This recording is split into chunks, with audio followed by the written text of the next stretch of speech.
कि जो हकीकत में खुद बहादुर हो, जो हकीकत में खुद बहादुर हो, पिसर उसका दिलेर होता है। जो हकीकत में खुद बहादुर हो, पिसर उसका दिलेर होता है। क्यों न होते अब्बास मिसले अली, शेर का बच्चा शेर होता है।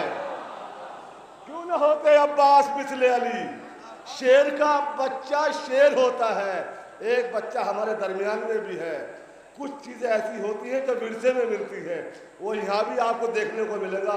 हमारे दरमियान दबीर आगा साहब, छोटा सा बच्चा यहाँ मौजूद है। उनके वालिद साहब जो किसी भी तारुफ के मोहताज नहीं है, हिंदुस्तान को छोड़ के बैरूनी मुल्कों में भी उनका नाम है। आप सब जानते हैं, फ़खरी मेरठी को कौन नहीं जानता दुनिया में। उनके साहबजादे दबीर आगा साहब यहाँ मौजूद हैं। उनसे गुजारिश है कि वहाँ और बारगाह मौला में नजराना पेश करें।